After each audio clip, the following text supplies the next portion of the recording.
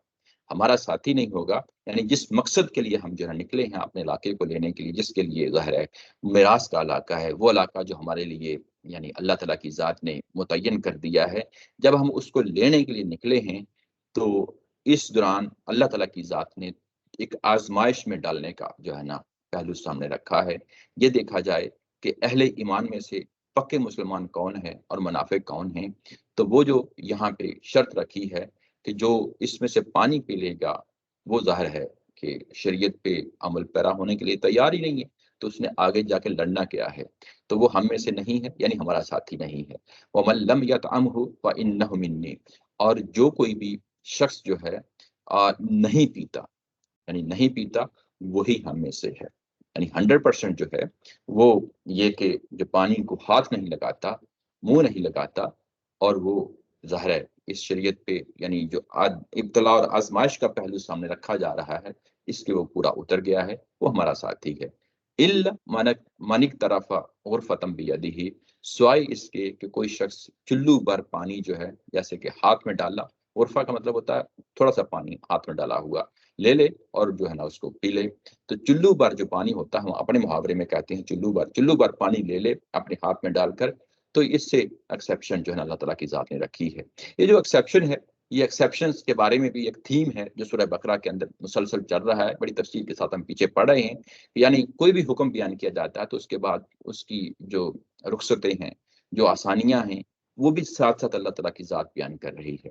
یہاں پہ جو آزمائش کا پہلو ہے، جو بنی اسرائیل کا پہلو ہے، اس سے یہ معلوم ہوتا ہے کہ پرانی شریعتوں کے اندر، پرانے احکامات کے اندر بھی یہ جو حکمت ہے اللہ تعالیٰ کی ذات کی کہ چیزوں کے اندر کچھ نہ کچھ رخصت رکھی ہوئی ہوتی ہے، تو یہاں پہ بھی ایک رخصت جو ہے پائی جاتی ہے کہ اگر کوئی چلو بھر لے لیتا ہے تو چلو اس کو معاف کر دیا جائے گا۔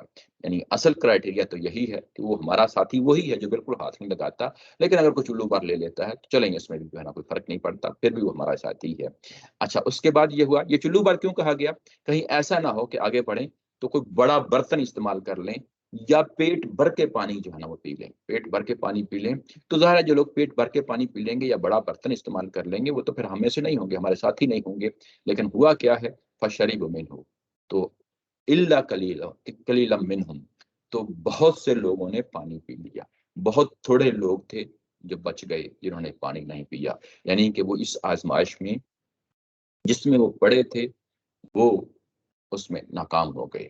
فلم جاوزہ، تو اس کے بعد کیا ہوا کہ وہ آگے بڑھے ہیں۔ آگے بڑھے ہیں کون؟ آگے بڑھے ہیں طالوت، ہوا طالوت بڑھے ہیں، والذین آمنوا معہ، اور جو ایمان لائے اس کے ساتھ وہ آگے بڑھے ہیں۔ یہاں آمنو کا لفظ آیا ہے تو ظاہر ہے یہ آمنو مکمل، جن کا ایمان جو ہے نا مکمل تھا، یعنی کہ وہ شریعت پہ عمل پیرا ہونے کے لیے بھی تیار تھے، جس آزمائش میں ڈالے گئے اس میں بھی جو ہے نا پورے اترے، جس مقصد کے لیے جو ہے نا سامنے میدان میں اترے تھے، جہاد و قتال کے لیے اترے تھے، وہ حقیقتاً جو ہے نا ظاہر ہے ان کے بارے میں بات کیا جا رہا ہے، ان کو سیپریٹ کر دیا گیا ہے، اب ان کو علیحدہ کر دیا گیا ہے کہ وہ لوگ یعنی جو طالوت علیہ السلام اور ان کے جو ساتھی تھے وہ آگے بڑھے ہیں، اور وہی ان کے بارے میں کہا گیا ہے کہ وہی لوگ کون تھے؟ وہ صاحب ایمان تھے۔